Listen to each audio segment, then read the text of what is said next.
So welcome back to my channel, guys. I hope you're doing well. So the first round was just over, and I had already made a video on the kind of mindset that you need, but now I thought of making a different video. Obviously, at that time I could not make a video on the kind of strategy that you need, the kind of preparation that you need, because you guys were just out of an exam and you need time to understand and prepare yourself again and all of that. So yeah, I think now I thought of making a video based on, the kind of exams that you can give, and the kind of preparation that would be required, the kind of hard work you need to put, what would be the difficulty of these exams. So today's video is for those whose JEE went good also, and for those whose JEE went bad also. So watch this video till the end, because at the end I'm also going to be sharing like a bonus strategy. So yeah, let me know what you think about this video, and yeah, let's get started.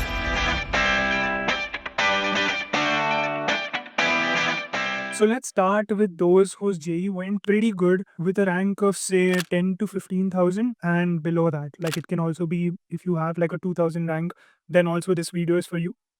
If you are a student who's a topper, right, then you have to be focusing on two exams. One is the ISI entrance exam and one is JEE Advanced, which gives you the IIT, right? So let's talk about the ISI first. ISI is for the Indian Statistical Institute. If you want to be in the top college, this is the college for you. The difficulty level that comes with getting into this college is it comes like a 5 out of 5 difficulty. The hard work required to prepare for this exam is also another 5 out of 5. You have to like work really hard, and the type of questions that you get are not like directly formula based. You need multiple concepts that you will have to use to get one question solved.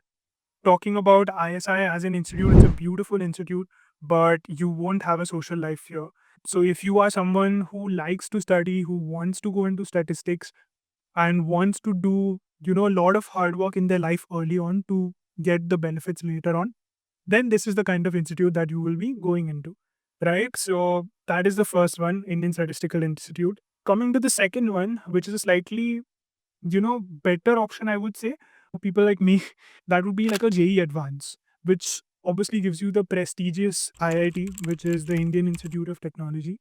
The difficulty level for this would be like a 4 out of 5, but the hard work required would still be a 5 out of 5. Like you need to put a lot of efforts into this. It's comparatively less tougher than the ISI, but obviously this one is also, it's not like a piece of cake. It's not something that will come to you with decent hard work.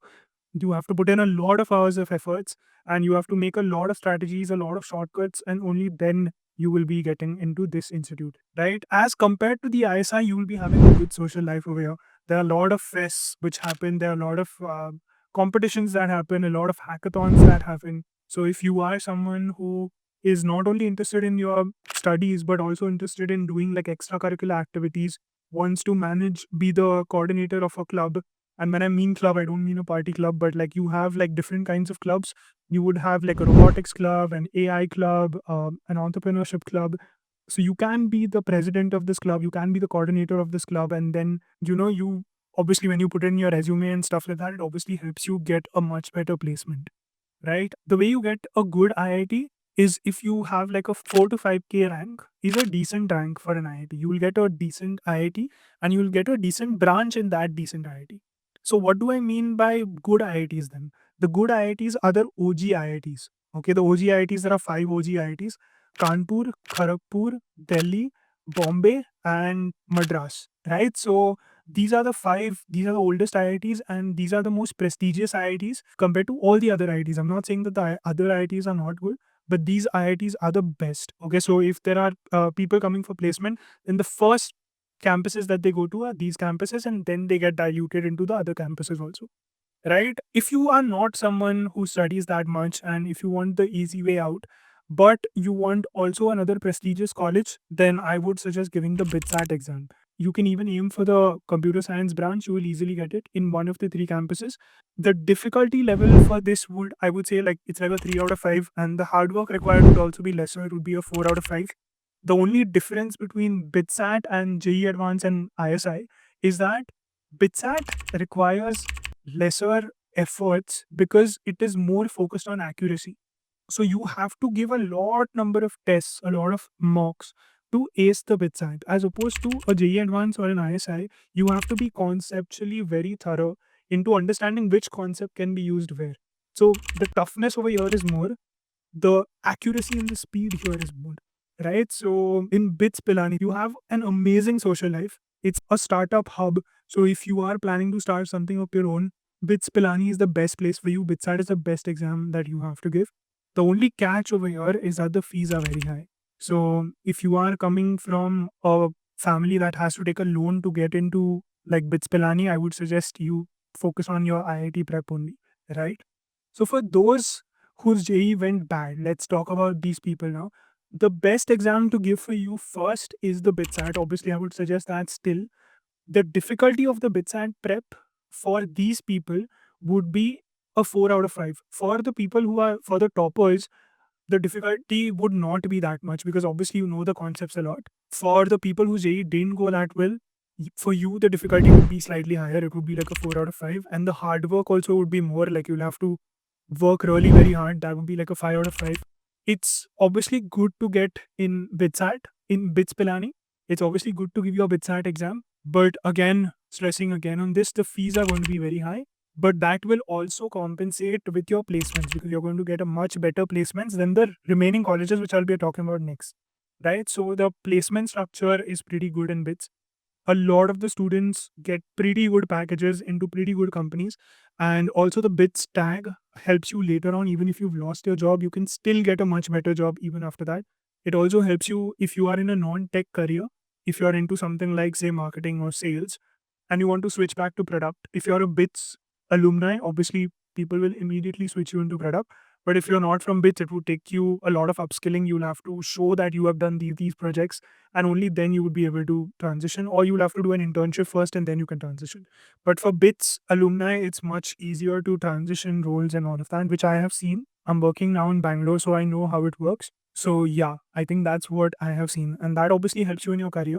So yeah, the second exams that you can be giving, I will club both of these.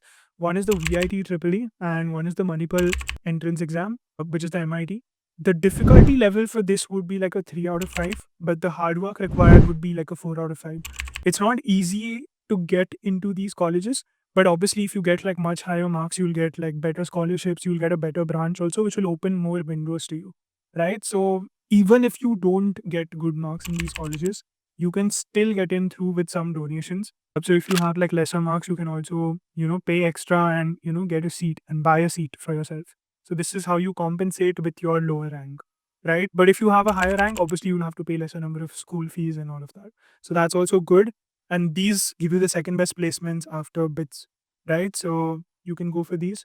And for the people who are not able to clear these exams, also you can go for the state board exams, where you will also go into your state institutes, and you will also be able to get into these institutes with a quota, right? Which would be a state quota. Like I'm working in Karnataka, so if I was giving this exam, it would be the Karnataka CET. But I'm originally from Goa, so I would have to give the GSET, which is the Goa CET exam. And so yeah, these are relatively easier, and these do not. I don't have to even put like a difficulty level and a hard work level. These are much easier if you think about it, right? So coming to the end of the video, I'm sharing this one bonus advice, which probably the other people would not get, whoever have not seen this video till the end. And that advice is, don't do additional concepts. After you finished your JEE, you might realize that you might have not studied this chapter properly, or you might have not studied this concept properly. Don't try to do those additional concepts too much, right? If you know that that concept is, you will have only one question out of it in the whole paper, मुश्किल से एक question आएगा तो मतलब just skip करो भाई उसको. Because even when I was giving my JEE Advanced or my BITSAT, I had skipped 2 or 3 chapters because I was not done with my portion. And at the same time, I was, focusing more on doing the already done chapters. So focus on your strengths. When it comes to your strengths, focus on doing these questions faster.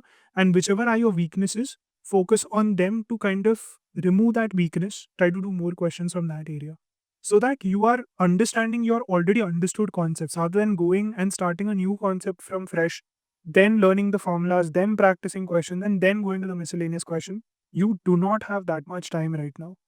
What I would suggest is try to do as many mocks as possible, and more importantly, try to analyze them as much as possible. So yeah, I think that was it from me. And yeah, I think if you have any questions, do let me know. There are a lot of more videos which are coming on the kind of strategy that we can use, kind of prep which is required. So yeah, do like, comment, share, and subscribe to this channel for more videos. And if you have any questions, do drop in the comment section, or you can reach on my Instagram handle itself. So yeah, all the best, and let me know if you have any doubts.